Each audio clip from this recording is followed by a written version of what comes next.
My name is Lucas Thompson. I'm just a regular guy, a hospital cleaner trying to give my son Tyler the life he deserves. But let me tell you how it all started falling apart. Mr. Thompson, you're doing an amazing job as always, Maria says, watching me sanitize the emergency room for the third time today. She's one of the few nurses who sees me as more than just the guy who mops the floors. Thanks, Maria. Got 2 more hospitals to hit after this one.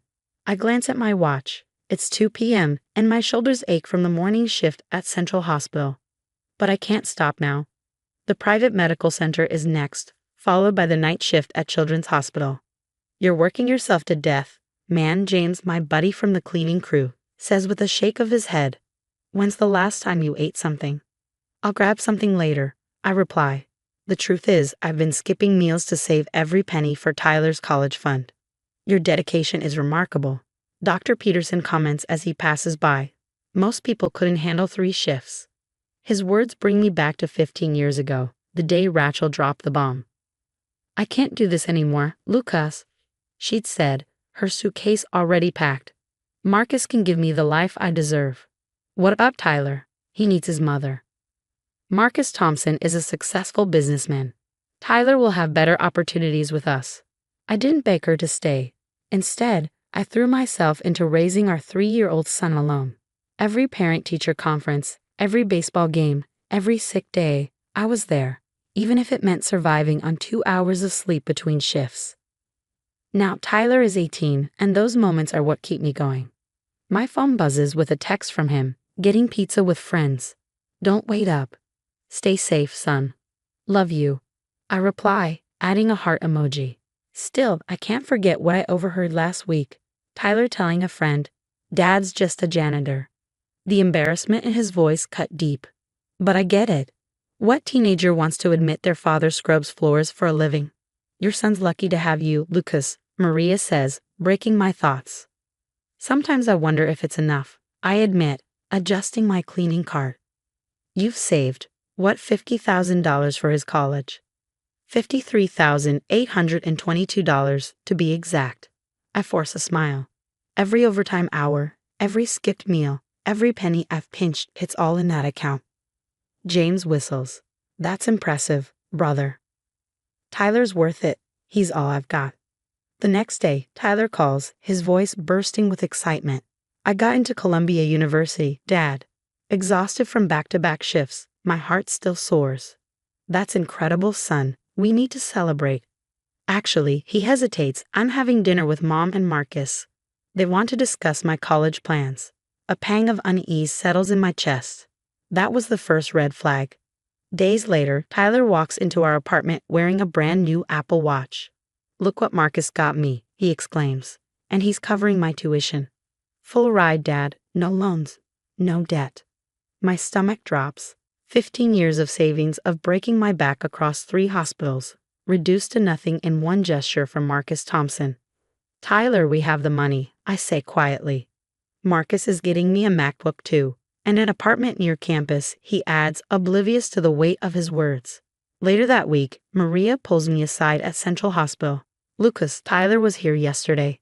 Here? He told me he was studying.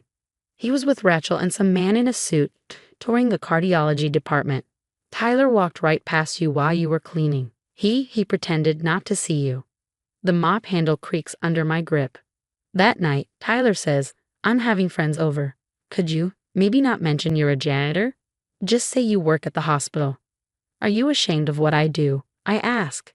It's just, Marcus manages 3 companies. My friends' parents are all professionals. The words sting. Later, James finds me in the supply closet, staring at my phone. Another text from Tyler. Can't make it to dinner again. Busy with college prep. You okay, brother? James asks. He's never home anymore, I say softly. Always with them. I called the study group Tyler claimed to be with. They hadn't seen him in weeks. Have you checked his social media? Maria asked gently. When I did, my heart shattered.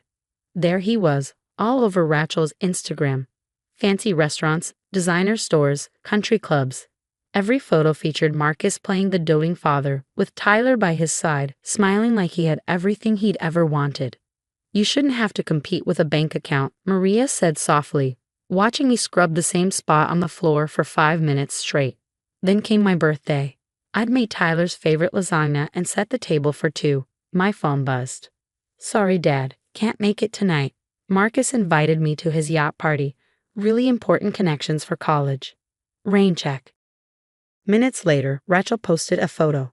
Tyler, dressed in expensive sailing clothes, laughing as Marcus wrapped an arm around his shoulder. The caption read, Family Day on the Mediterranean, Dream Bonding Time. #father-son moment. Maria's words echoed in my head. Sometimes the worst betrayals come wrapped in designer gifts. The candle on my store-bought birthday cupcake flickered, then died. Just like the pride Tyler once had when he looked at me. 2 days later, Tyler dropped another bomb while I was making his favorite breakfast. I'm moving in with Mom and Marcus before college, he said casually, like he was talking about the weather. The spatula froze in my hand. When? This weekend. Their mansion has a pool house I can stay in. Way better than this place. I looked around our apartment, the home where I'd raised him alone for 15 years. This place put food on your table, kept you in nice schools, paid for. Yeah, about that, he interrupted. I don't need your college fund anymore. Marcus is handling everything. Everything except being there for the first 15 years of your life. At least he made something of himself, Tyler snapped. Do you know how embarrassing it is telling people what you do? My friends' dads are surgeons and executives. And mine, he scrubs toilets. The words hit me like a physical blow. Those toilets pay for your braces, your baseball camp, Marcus can do it without degrading himself. Face it, Dad, you're just a janitor. That's all you'll ever be. Rachel appeared in the doorway, Marcus hovering behind her with his smug smile. We're here to help Tyler move his things, Rachel announced as if doing me a favor. Help him? Or help yourself? I shot back. 15 years of nothing, and suddenly you're Mother of the Year. Don't be bitter, Lucas, Marcus said, stepping forward. Tyler deserves the best opportunities. Surely you can see that. The opportunities? Or the manipulation? Been filling his head with shame about his old man. You did that yourself, Tyler snapped, tossing clothes into a designer duffel bag. Another gift from Marcus. Everyone at Columbia comes from something. What am I supposed to say? My dad's the guy who cleans up their parents' hospitals? Maria's voice from earlier rang in my ears. Marcus's company. There's an SEC investigation. Something about inflated stocks and missing pension funds.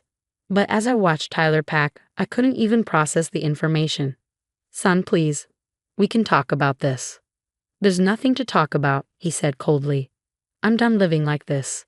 Done with your sacrifices and struggle. Marcus can give me everything you couldn't. Except love, I whispered.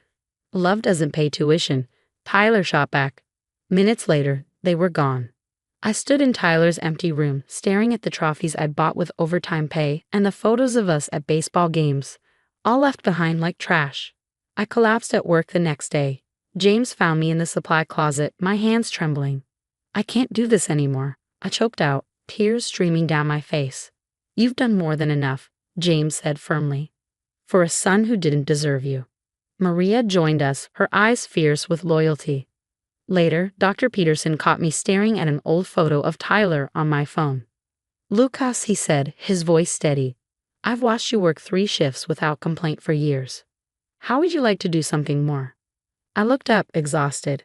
The hospital's starting a training program for medical equipment technicians, full certification, paid training, Dr. Peterson said. I've recommended you. Why me? Because while some people were born with silver spoons, others built themselves from nothing. Those are the people I bet on. For the first time in days, I felt a flicker of hope, not for Tyler, not for revenge, but for myself. When do I start?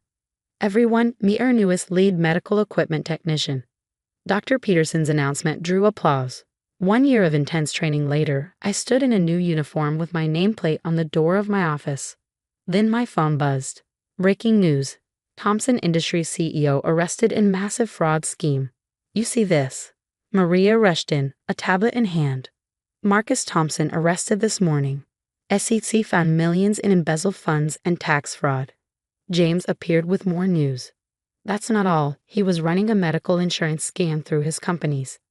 Actually, Maria hesitated, looking sheepish. I might have tipped off the authorities, found some irregularities while processing claims. The next day, Rachel showed up at the hospital. Gone were the designer clothes, her face was bare, her expression desperate. Lucas, please. Everything's gone. Marcus hid all the assets in offshore accounts. Tyler's tuition. Like you hid from our son for 15 years? I said, cutting her off. I was wrong, Lucas. We both know you're the better parent. Please help him.